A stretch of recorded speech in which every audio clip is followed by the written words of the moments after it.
Jama'a assalamu alaikum.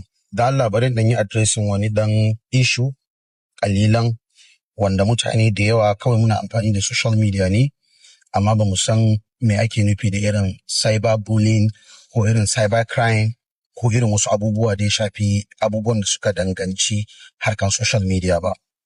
Wato mutum ne kana zaune kana rayuwa, kai baka san cewa abun da kake aikatawa laifi bane a hukumance, sai ran da ta ritsa da kai kaje ka sannan ka je ka samu lalle fa wannan abun da kake yin ashe laifi ne a shari'a, amma kuma kullum kana yin sa.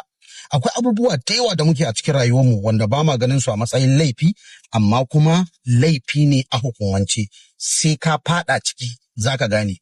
Yanzu wannan bidiyon wannan mutumin da yake trending, wasu sun kamo shi suna cewa ya musu fake alert. Okay, ya muku fake alert. Da ya muku fake alert kuka yi realizing cewa wannan ya cuce ku ne, ya muku fake alert.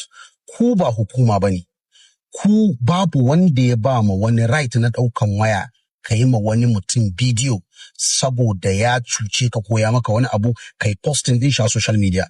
Mutumin nan kun riga da kun kama shi. Go straight to the police station. Ku kai shi, ku ba hukuma bane.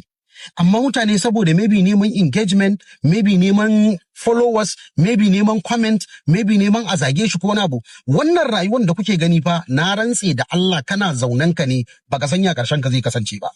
Ku yanzu masu yin irin wannan bidiyon idan an kama barawo ku ɗauka kamera ku masa bidiyo, ba kwa tunanin cewa Allah zai shirye shi. Wai ba kwa tunanin cewa manzon Allah sallallahu alaihi wasallama da kansa, Allah da kansa ya ce ko abu za ka yi kar ka yadda ka tona ma wani asiri, ka bar wannan abun saboda Allah shine mai shari'a. Allah zai iya shiryar da mutum ya dawo da shi hanya madaidaiciya. Kuma ku kun riga da kun san cewa content duk abun da ka saka a media, kun san cewa media ba ta mantuwa. Yanzu wannan mutumin yana da iyalai, yana da mama, yana da ƴaƴa, yana da zuri'a. Bana goyon bayan yayi zalunci mutum ko wani abu, amma me jama'a, ku tafi wurin hukuma idan mutum ya cuce ku. Maimakon ku ɗauki waya ku dasa masa kamera ku dinga cewa a ɓarawo kaza da kaza da kaza da kaza. Wannan mutumin idan ya san right ɗinsa, na rantse da Allah wannan abin da kuka masa zai yi claiming damage ɗin da wallahi tallahi zai ɗaure ku har igiya ta saura. Ya kamata mutane mu san abin da muke yi, ba komai ne kawai za mu dinga ɗaukowa muna kawo shi media ba. Ka cuce ni, ya ma riga fa da kun fa kama shi. Kun riga da kun kama shi, to meye amfanin yi masa bidiyo ku zo ku yi posting a social media? Me amfanin wannan abun?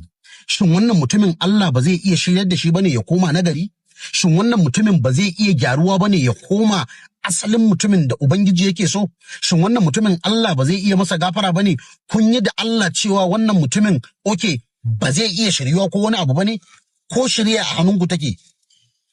Jama'a masu gaggawan yin bidiyo na ɓarawo ko kuma na wani mutum wai ku je ku yi posting a social media, na rantse da Allah ku sani, duk ran da kuka je kuka yi da wanda ya san right ɗinsa, na rantse da Allah zai ɗaure ku ɗaure wanda wallahi tallahi ba ku isa ku cire kanku ba.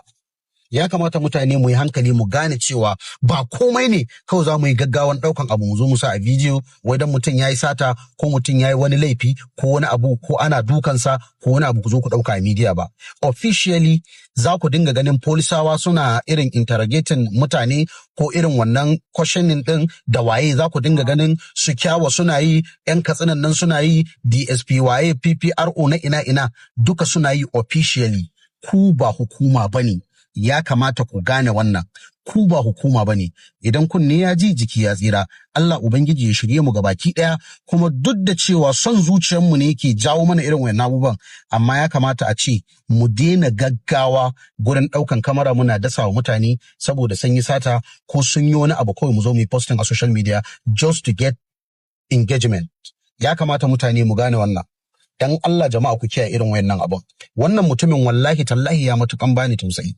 Ya bani tausayi sosai dan ganin cewa yanda nake ɗa, nake yaya, nake ƙani ga wasu, shi ma haka ɗa ne, uba ne kila, yana da family, yana da iyali. Yanzu kawai ka ga babanka a social media ya je wani abu. Haba dan Allah. Allah fa shi rufin asiri fa, Allah fa ku san fa rufin asiri fa. Rufin asiri fa yafi komai fa. Rufin asiri, idan ka rufa ma dan uwanka asiri fa Allah zai rufa maka fa. Allah ne da kansa ya faɗa fa, idan fa